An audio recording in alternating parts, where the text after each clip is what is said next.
शेतकऱ्याची मेहनत आमची जबाबदारी. प्रगत तंत्रज्ञानासह पिकांचे संपूर्ण संरक्षण. इडीमॅक्स बायोटेक, तुमच्या शेतीचा खरा पार्टनर.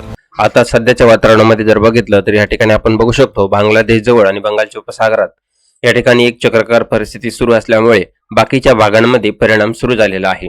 तर आज दुपारी आणि उद्या 16 आणि 17 18 तारखेला पावसाचा काही परिणाम आपल्याला बघायला मिळणार आहे.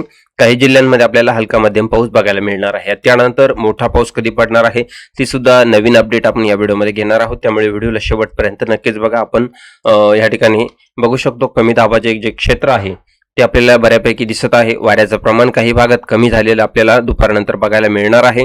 सध्या अजूनही काही भागात आपल्याला वारे बघायला मिळत असतील, परंतु आज दुपारनंतर म्हणजे 15 तारीख आहे, आज दुपारनंतर बदल होईल आणि आपण मुख्यतः 16 तारखेपासून हवामान अंदाज बघणार आहोत का. आणि तसंच आज दुपारी पण सुरुवात होणार आहे. मग ती सुरुवात कोणत्या भागात आहे ती लगेच आपण बघू. चॅनलला सबस्क्राईब करा, व्हिडिओला लाईक करा, गाव तालुका जिल्हा मला कमेंट करा. आता दुपारनंतर जर बघितलं तर वातावरणामध्ये थोडासा बदल आपल्याला या ठिकाणी बघायला मिळेल. तर तो म्हणजे पावसाचं वातावरण या ठिकाणी होणार आहे. तर त्यामध्ये नाशिक भाग असणार आहे, छत्रपती संभाजीनगर आणि जालन्याचा भाग असणार आहे, तसेच नंदुरबार आणि धुळ्याचा काही भाग असणार आहे. तर पावसाचं वातावरण या ठिकाणी बघायला मिळणार आहे. परंतु मित्रांनो, पावसाची शक्यता एकदम नाहीच्या बरोबरच आहे. जरी काही व्हिडिओमध्ये तुम्हाला सांगितलं असेल की अतिवृष्टी होणार आहे, ढगफुटी, पण तसा कुठलाही परिणाम या ठिकाणी नाही झालं तर रिमझिम पाऊस होण्याची शक्यता आपल्याला बघायला मिळू शकते. तर जास्तीत जास्त शक्यता कोणत्या भागात असू शकते तर छत्रपती संभाजीनगरच्या सिटी भागामध्ये, बार्शी, लातूर, धाराशिव या भागात आपल्याला बघायला मिळू शकते. आणि रत्नागिरी, साताऱ्याच्या काही भागात आपल्याला परिणाम बघायला मिळू शकतो. तसेच बारामतीच्या काही भागात, कोल्हापूर, सांगली आणि सिंधुदुर्ग या ठिकाणी याचा मुख्यतः परिणाम आपल्याला बघायला मिळू शकतो. त्यानंतर आता 16 तारखेच्या अंदाजामध्ये जर बघितलं तर 16 तारखेच्या अंदाजामध्ये आपण या ठिकाणी दुपारनंतर बदल आपल्याला या ठिकाणी बघायला मिळेल. तर तो म्हणजे आपल्याला मुंबईच्या भागाकडून कमी दाबाचे क्षेत्र म्हणजे नाशिक आहे, मुंबई आहे, सातारा, पुणे आणि इकडे सिंधुदुर्ग, रत्नागिरी आणि कोल्हापूरचा काही भाग आहे. तर हलके पाऊस या ठिकाणी, हलक्या पावसाची शक्यता आपल्याला बघायला मिळू शकते. परंतु शक्यता फार कमी आहे. झालं तर रिमझिम होईल, नाही तर होणार पण नाही. फक्त वातावरण या ठिकाणी दाखवत आहे आणि कमी दाब दाखवत आहे, गरमीचं वातावरण थोडं दाखवत आहे, अधूनमधून वारे सुद्धा हलके दाखवत आहे. या ठिकाणी पावसासाठी पोषक वातावरण जरी झालेलं आहे, परंतु पावसाला जोर जो आहे तो या ठिकाणी आपल्याला बघायला मिळत नाही.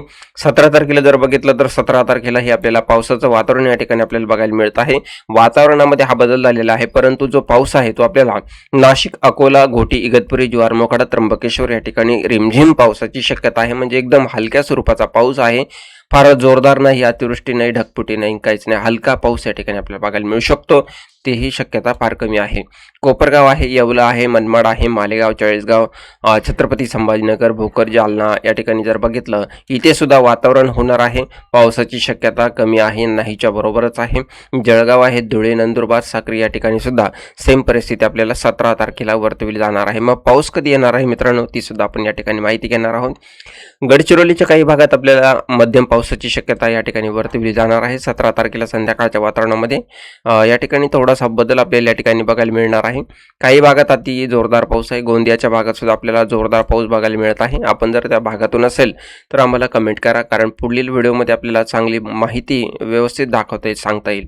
तर आता 17 तारखेला संध्याकाळी जर बघितलं तर छत्रपती संभाजीनगर, जळगाव, धुळे, बीड, धाराशिव, लातूर, सोलापूर, नांदेड, परभणी या ठिकाणी आपल्याला रिमझिम पावसाची शक्यता वर्तवली जाऊ शकते. 18 तारखेचा अंदाज जर घेतला तर 18 तारखेच्या अंदाजामध्ये आपल्याला सेम परिस्थिती आहे. सगळीकडे ढगाळ वातावरण असेल, पावसाची शक्यता कुठेही आपल्याला बघायला मिळत नाही.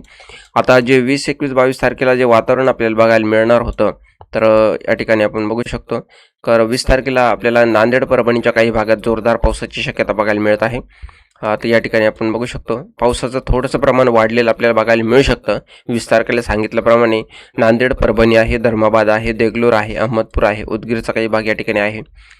हलका मध्यम पाऊस या ठिकाणी बघायला मिळू शकतो. तसंच पुसद आहे, अरणी आहे, वाशिमच्या काही भागात सुद्धा पावसाचं जे प्रमाण आहे ते आपण या ठिकाणी बघायला मिळत आहे. त्यानंतर 21 तारखेला जर बघितलं तर 21 तारखेलाही आपल्याला बऱ्यापैकी पावसाचं वातावरण होणार आहे, परंतु पावसाची शक्यता जी आहे ती फार कमी प्रमाणामध्ये आहे.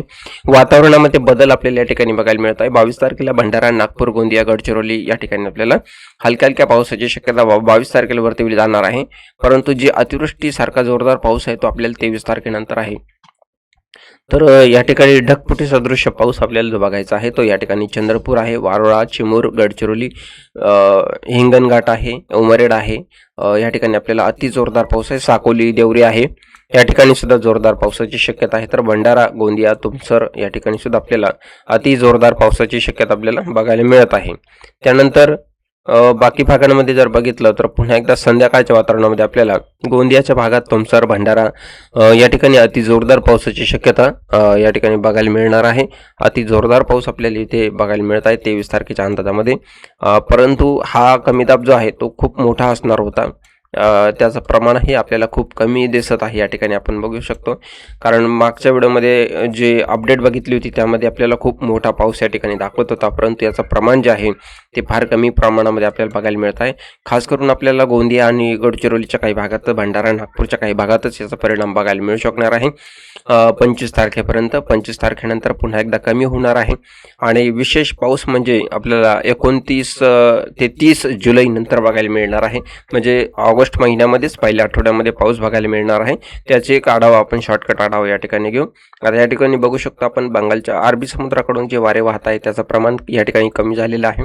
आणि जे आर्द्रतायुक्त वारे जे आहे ते आपल्याला या ठिकाणी सुरू झालेले बघायला मिळत आहे. म्हणजे पूर्ण किनारपट्टीला आपल्याला पाऊस बघायला मिळत आहे. बाकी भागांमध्ये रिमझिम पाऊस बघायला मिळणार आहे या ठिकाणी आपण बघू शकतो. मग रिमझिम पाऊस कोणत्या भागात असणार आहे तर नाशिक भागात आहे, छत्रपती संभाजीनगर आहे, मुंबईचा भाग या ठिकाणी आहे, पुणे आहे, अहिल्यानगर आहे, तसेच सोलापूर, धाराशिव, लातूर, बीड या ठिकाणी आपल्याला हलक्या मध्यम पावसाची शक्यता म्हणजे हलकाच असणार आहे. रिमझिम पाऊस आपल्याला या ठिकाणी बघायला मिळेल. सातारा, रत्नागिरी आणि कोल्हापूर, सिंधुदुर्ग या ठिकाणी सुद्धा आपल्याला सांगलीपर्यंत रिमझिम पाऊस बघायला मिळणार आहे. पावसाला पाहिजे तसा जोर या ठिकाणी आपल्याला बघायला मिळत नाही, आपण या ठिकाणी बघू शकतो. तसेच धुळे आणि जळगाव, नंदुरबार या ठिकाणी सुद्धा आपल्याला जी पावसाची शक्यता आहे ती आपल्याला ऑगस्ट महिन्याच्या पहिल्या आठवड्यामध्ये बघायला मिळणार आहे. याची मुख्य अपडेट आल्यानंतर आपल्याला व्हिडिओच्या माध्यमातून सांगितलं जाईल. भेटूया मित्रांनो पुढील अपडेटमध्ये. धन्यवाद.